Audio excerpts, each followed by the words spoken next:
കഴിഞ്ഞ വെള്ളിയാഴ്ച ഞാൻ കേട്ടൊരു പ്രസംഗം പറയാം. ഇക്കഴിഞ്ഞ വെള്ളിയാഴ്ച, നാളെ ഒരു വെള്ളിയാഴ്ചയാണ്. അപ്പോൾ ഒരു 7 ദിവസങ്ങൾക്ക് മുമ്പ് രാവിലെ വെറുതെ ഞാൻ യൂട്യൂബിലൊന്ന് കയറി, ഏതോ ഒന്നിൽ ഞാൻ കയറി. അപ്പോൾ അതൊരു റസൂലുള്ളാഹിനെ വിമർശിക്കാൻ വേണ്ടി നടത്തിയ പ്രസംഗമല്ല. പക്ഷേ നബി സല്ലല്ലാഹു അലൈഹി വസല്ലമ തങ്ങളുടെ ജീവിതത്തിലെ ഒരു സാഹചര്യം വല്ലാതെ തെറ്റിദ്ധരിപ്പിക്കുന്ന പ്രഭാഷണമായിപ്പോയി. പ്രഭാഷണം ഒരു രാഷ്ട്രീയ പ്രഭാഷണം. എന്താണ് അദ്ദേഹം പറയുന്നത്? കേരള നിയമസഭയിലെ ഒരു മന്ത്രി, മുസ്ലിം പേരുള്ളൊരു മന്ത്രി, അദ്ദേഹം കല്യാണം കഴിച്ചത് മറ്റൊരു ജാതിയിലുള്ളൊരു പെണ്ണിനെയാണ്. അപ്പം മുസ്ലിമായ തറവാട്ടിൽ ജനിച്ച, ഇപ്പോൾ കേരളത്തിൻ്റെ മന്ത്രിസഭയിൽ മന്ത്രിയായി പ്രവർത്തിച്ചു കൊണ്ടിരിക്കുന്ന ആ വ്യക്തിയെ മുമ്പൊരാൾ അദ്ദേഹത്തിൻ്റെ ഈ കല്യാണം വിമർശിച്ച് നടത്തിയ പ്രസംഗമുണ്ട്. അതിന് മറുപടി പറയുകയാണ് ഈ മന്ത്രിയുടെ പാർട്ടിക്കാരൻ. മറുപടി പറയുന്ന പാർട്ടി പ്രവർത്തകൻ അയാളൊരു മുസ്ലിമാണ്. ഇയാൾ എന്താ പറയുന്നതെന്നറിയോ? ഞങ്ങളെ മന്ത്രി അങ്ങനെ ഒരു പെണ്ണ് കെട്ടിയതിന് നിങ്ങൾക്ക് എങ്ങനെ കുറ്റപ്പെടുത്താൻ പറ്റും? ഞാൻ ഏറ്റവും ബഹുമാനിക്കുന്ന എൻ്റെ നേതാവ് കൂടിയായ മുഹമ്മദ് നബി സല്ലല്ലാഹു അലൈഹി വസല്ലമ തങ്ങളുടെ പുത്രി സൈനബ ബീവിയെ കല്യാണം കഴിച്ചത് ആരാണ് നിങ്ങൾക്കറിയോ? നിങ്ങൾ ഈ കഥയൊക്കെ ഒന്ന് പഠിക്കണമെന്ന് ആ വിമർശകനോട് പറയാണ്. കല്യാണം കഴിച്ചത് ആരാ? അബുല്ലാസ് എന്ന വ്യക്തിയാണ്. അബുല്ലാസ് ആരാണ്? മുശ്രിക്കാണ്. അവസാന കാലത്ത് ഇസ്ലാമിലേക്ക് വന്നിട്ടുണ്ട്. ബദറും ഉഹദും ഒക്കെ യുദ്ധം കഴിഞ്ഞ ശേഷം അവസാനം ഇസ്ലാമിൽ വന്ന ആള് തന്നെയാണ്.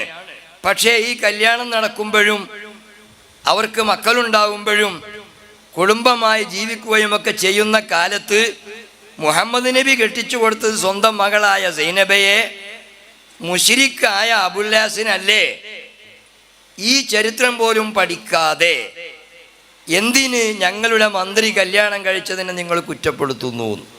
ഇതൊരു രാഷ്ട്രീയ രംഗത്ത് വളരെ ശ്രദ്ധേയനായ മുസ്ലിം പേരുള്ള ഒരു നേതാവ്, ഒരു പാർട്ടി നേതാവ്, അയാളെ പ്രസംഗം കേൾക്കൽ നമ്മളെപ്പോലത്തെ ദീനുമായി ബന്ധമുള്ളവർ മാത്രം ഇരിക്കുന്ന സദസ്യരല്ല. പിന്നെയോ ഈ വേഷമുള്ളവർ ആ സദസ്സിൽ കുറവായിരിക്കും. മറ്റൊരു സംസ്കാരത്തിൻ്റെ വലിയ ജനാവലിക്ക് മുമ്പിൽ മുഹമ്മദ് നബി മുശ്രിക്കായ ഒരു ഭർത്താവിന് തൻ്റെ മൂമിനായ മകളെ കല്യാണം കഴിച്ചു കൊടുത്തിട്ടുണ്ടല്ലോ, അപ്പം അതിന് കുഴപ്പമില്ല. അദ്ദേഹത്തിനൊരു പക്ഷേ റസൂലുള്ളാഹിനെ ആക്ഷേപിക്കലോ തെറ്റിദ്ധരിപ്പിക്കലോ ഉദ്ദേശമല്ല. അദ്ദേഹത്തിൻ്റെ മന്ത്രിയെ ന്യായീകരിക്കലാ ലക്ഷ്യം. അതിനിത് ഉപയോഗിക്കുകയാണ്. എത്ര വലിയ അപരാധമാണ്! ചരിത്രം എന്താണെന്ന് മനസ്സിലാക്കാതെ ആ പറഞ്ഞത്. പക്ഷെ നമുക്കതൊരു അവസരമായി. സൈനബ ബീവി ആരാണ്? അബുല്ലാസ് ആരാണ്? ആ കല്യാണം എങ്ങനെ നടന്നതാണ്? ഇത് വിശദമായി പറഞ്ഞു കൊടുക്കുമ്പോൾ മുസ്ലിം ഉമ്മത്തിന് ആ കഥ കൂടെ പഠിക്കാനായില്ലേ? നിങ്ങൾ മനസ്സിലാക്കണം. യഥാർത്ഥത്തിൽ സൈനബ റളിയല്ലാഹു അൻഹ നബി സല്ലല്ലാഹു അലൈഹി വസല്ലമ തങ്ങൾക്ക് ഖദീജ ബീവിയിൽ ജനിച്ച ആദ്യത്തെ കുട്ടിയാണ്. ചരിത്രത്തിൻ്റെ ബഹുഭൂരിപക്ഷം പണ്ഡിതന്മാരും അംഗീകരിച്ചത് അങ്ങനെയാണ്. ഖാസിം എന്ന ആൺകുട്ടിയാണ് ആദ്യത്തെ കുട്ടി എന്നൊരു ദുർബല അഭിപ്രായം ചരിത്രം പറയുന്നുണ്ട്. ആ കുട്ടി 16-17 മാസമേ ജീവിച്ചിട്ടുള്ളൂ. അത് മരണപ്പെട്ടു പോയിരിക്കുകയാണ്. എന്നാൽ സൈനബ റളിയല്ലാഹു അൻഹയാണ് ഖാസിമിൻ്റെയും മുമ്പ് ഖദീജ ബീവിയിൽ നബി തങ്ങൾക്ക് ജനിച്ച മകൾ. ആ മകളെ കല്യാണം കഴിക്കുമ്പോൾ അള്ളാഹുവിൻ്റെ റസൂലായിട്ടില്ല, ഇസ്ലാം മതം തുടങ്ങിയിട്ടില്ല, ഹിറാ ഗുഹയിൽ വഹി ഇറങ്ങിയിട്ടില്ല. പിന്നെ മക്കയിൽ ഒരു സംസ്കാരമുണ്ട്. ആ സംസ്കാരമുള്ള ജനങ്ങൾക്കിടയിൽ മക്കക്കാരെ പോലെ ജീവിക്കുന്ന ആമിന ഖദീജ ബീവിയുടെ നേരത്തെ ബിസിനസിൻ്റെ മാനേജറായ, പിന്നീട് ഖദീജ ബീവിയെ അക്കാലത്തിൻ്റെ സംസ്കാരം അനുസരിച്ച് കല്യാണം കഴിച്ച ആളാ റസൂലുള്ളാഹി തങ്ങൾ. ഇഖ്റ ബിസ്മി ഇറങ്ങിയിട്ടില്ല, റസൂലുള്ളാഹിനെ റസൂലുള്ളാഹി പ്രഖ്യാപിച്ചിട്ടില്ല. അപ്പോൾ ആ കാലഘട്ടത്തിൽ അന്നത്തെ നാട്ടാചാരപ്രകാരമാണ് സൈനബിനെ അബുല്ലാസിന് കെട്ടിച്ചു കൊടുക്കുന്നത്. സൈനബാര, അബുല്ലാസാര, ഖദീജ ബീവിയുടെ മകളല്ലേ സൈനബ്. ഖദീജ ബീവിയുടെ സ്വന്തം ജ്യേഷ്ഠത്തിയുടെ മകനാണ് അബുല്ലാസ്. റബിയത്ത് എന്നതാണ് അവരുടെ ഭർത്താവ്. ഹാല ബിന്ത് ഖുവൈലിദ്, അതാണ് ഖദീജ ബീവിയുടെ ജ്യേഷ്ഠത്തി. ഏട്ടത്തിയുടെ മകന് അനുജത്തിയുടെ മകളെ ഇസ്ലാമൊക്കെ തുടങ്ങുന്നതിന് മുമ്പ് മക്കയിലുണ്ടായ ആചാരവും സംസ്കാരവും അനുസരിച്ച് നടന്ന കല്യാണമാണത്. ഇത് മനസ്സിലാക്കാതെ മുഹമ്മദ് നബി തങ്ങൾ മുശ്രിക്കിന് മകളെ കെട്ടിച്ചു കൊടുത്തു, പിന്നെന്താ ഞങ്ങളെ മന്ത്രി ചെയ്തതിൽ തെറ്റിയെന്ന് ചോദിച്ചാൽ, ഏറ്റവും കുറഞ്ഞതാ പ്രസംഗിച്ച ആള് ഇസ്ലാമിക തറവാട്ടിൽ ജനിച്ച ഒരാളായതുകൊണ്ട് അയാൾക്കെങ്കിലും അത് തിരുത്തി കൊടുക്കണ്ടേ? നമ്മൾ തിരുത്തി കൊടുക്കണം. അതിൻ്റെ അവസരമാണിത്. പിന്നീട് വർഷങ്ങൾക്ക് ശേഷം ഇസ്ലാം മതം നുബുവത്ത് കിട്ടി, പ്രവാചകനായി. ഖദീജ ബീവി ആദ്യം വിശ്വസിച്ച സ്ത്രീയാണ്. കൂടെ സൈനബയും വിശ്വസിച്ചിട്ടുണ്ട്. പക്ഷെ ഭർത്താവ് വിസമ്മതിച്ചു. ഭർത്താവും ഭർത്താവിൻ്റെ കുടുംബവും റസൂലുള്ളാഹിനെ അംഗീകരിച്ച് ദീനിലേക്ക് വരാൻ തയ്യാറില്ലാതെ മാറി നിന്ന മക്കയിലെ ഖുറൈശി കുടുംബത്തിലെ ഒരു കുടുംബമാണത്. ആ വീട്ടിൽ നിന്നുകൊണ്ട് സൈനബ വിശ്വസിച്ചു. എന്നാൽ ഭാര്യ ഭർത്താക്കന്മാരിൽ ഒരാൾ മതം മാറിയാൽ 3 ശുദ്ധികാലം പിന്നിടുന്നതോടെ, പീരിയഡ്സ് 3 എണ്ണം കഴിഞ്ഞാൽ ഓട്ടോമാറ്റിക് അവരുടെ വിവാഹബന്ധം വേർപ്പെടുമെന്ന നിയമം, അതൊക്കെ മദീനയിലേക്ക് റസൂലുള്ളാഹി വന്നതിന് ശേഷം പിൽക്കാലത്ത് അവസാന കാലത്ത് വന്ന നിയമമാണ്. അതിനു മുമ്പ് ആ നിയമമില്ല. അപ്പോൾ വിവാഹം നടത്തിയ സമയത്ത് മുസ്ലിമായ സൈനബിനെ കാഫിറായ അബുല്ലാസിന് കെട്ടിച്ചു കൊടുത്തതല്ല.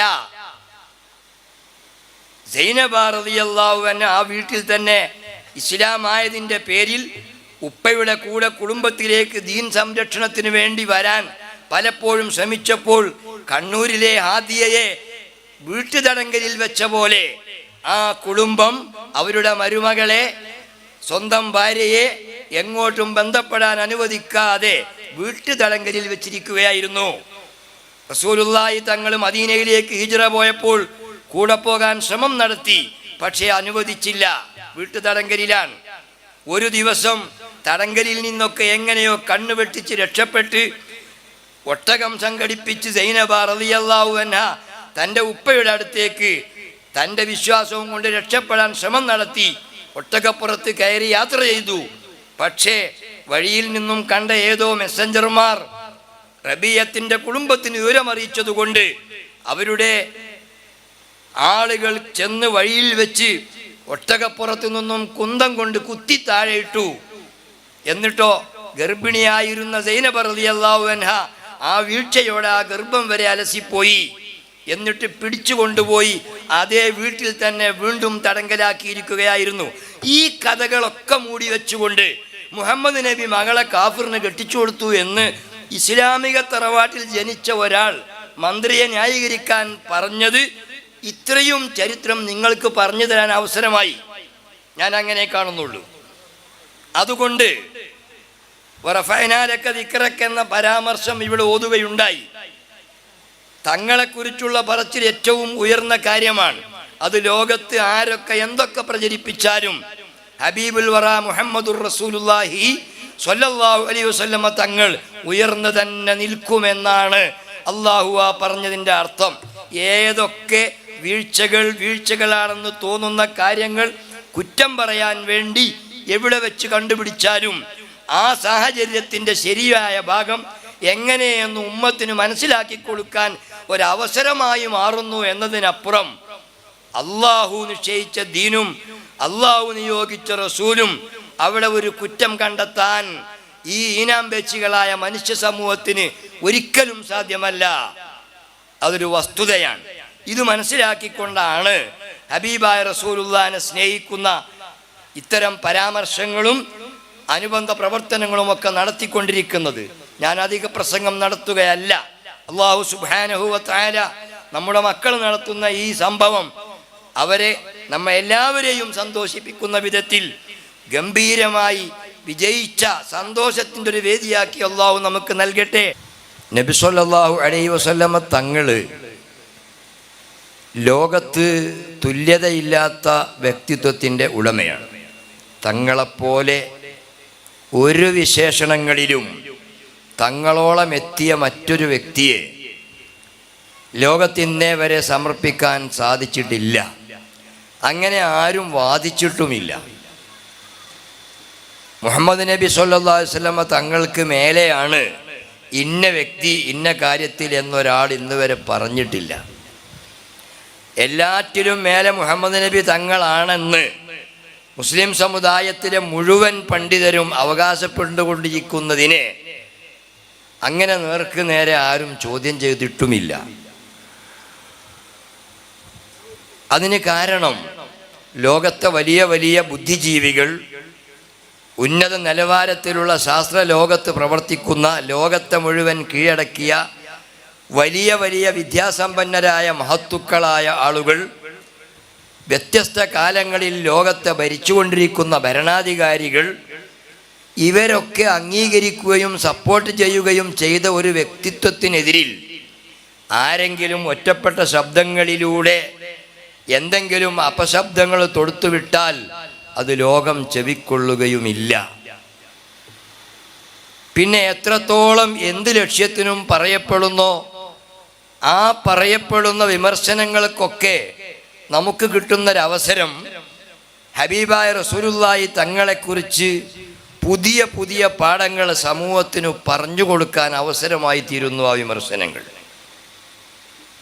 ഒരു വിമർശനം എന്തെങ്കിലും അരിച്ചു പെറുക്കി തങ്ങൾ പഠിപ്പിച്ച നിയമങ്ങളിലോ തങ്ങൾ ജീവിച്ച ശീലങ്ങളിലോ വിമർശിക്കാൻ പറ്റുന്ന വല്ലതും ഉണ്ടോ എന്ന് കൂടുതലായി തെരഞ്ഞുകൊണ്ടിരിക്കുന്ന കാലഘട്ടമാണ് ഇന്ന്. എന്നിട്ടും അത്ര അധികമൊന്നും ലോകത്തെ തെറ്റിദ്ധരിപ്പിക്കാൻ 24 മണിക്കൂറും അത്തരം കാര്യങ്ങൾ തെരഞ്ഞുകൊണ്ടിരിക്കുന്നവർക്ക് ലഭ്യമായിട്ടില്ല. വല്ലതും ലഭ്യമായാൽ തന്നെ ആ ഭാഗവും കൂടി വിശദീകരിച്ച് ഉമ്മത്തിന് പറഞ്ഞു കൊടുക്കാൻ നമുക്കതൊരു അവസരമായി തീരുകയും വല്ലവർക്കും വല്ല തെറ്റിദ്ധാരണയും ഉണ്ടെങ്കിൽ അത് അതോടെ തിരുത്തപ്പെടുകയും ചെയ്യുകയാണ്.